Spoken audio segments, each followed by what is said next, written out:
আমরা তো সবাই বিকেলবেলা চা নাস্তা ছাড়া একদম থাকতে পারি না, তাই বিকেলে চা নাস্তা খাবো, এই জন্য একটা রেসিপি নিয়ে চলে এলাম আপনাদের মাঝে। তো আজকে বানাবো আমি হলো আলুর পরোটা। আলুর পরোটা বানানোর জন্য আলুগুলো ছুলে আমি সব মশলা দিয়ে ভেজে নেই। দুঃখিত, আমার এখান দিয়ে ভিডিও ক্লিপটা ছিল না, যার কারণে আপনাদের সাথে শেয়ার করতে পারলাম না।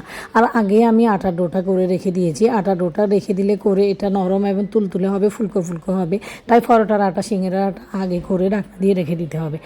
অনেকগুলো পরোটা বানিয়ে আমার ভাজাভাজি করা শেষ। দেখেন মাশাল্লাহ, আমার প্রতিটা পরোটা এত সুন্দর ফুলকো ফুলকো হয়েছে। এখন আরও কিছু বাকি আছে বানানো, আর এখানে বাকিগুলো বানিয়েও আমি একটা একটা করে ভেজে নিব। আর যেগুলো ভাজাভাজি করেছি এগুলো মাশাল্লাহ, আপনারা মাশাল্লাহ বলতে একদম ভুলবেন না। আমার প্রতিটা আলুর পরোটা একদম ফুলকো ফুলকো হয়েছে, তুলতুলে হয়েছে, খেতে এত টেস্ট হয়েছে দেখলেই বোঝা যাচ্ছে।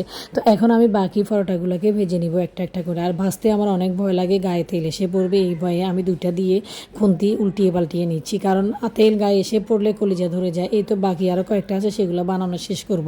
আর ভাজাভাজি শেষ করব, সবার জন্য একটা করে ভেজেছি, তাই আরও কয়েকটা বাকি আছে। এখন এগুলা কিছু করকরে করে ভাজি করব, গাঢ় করে, আর কিছু হালকা ভেজে নিয়েছি। তো পাশে থাকবেন। Thanks for watching. আল্লাহ হাফেজ। কেমন হয়েছে অবশ্যই বলবেন, কমেন্ট করবেন।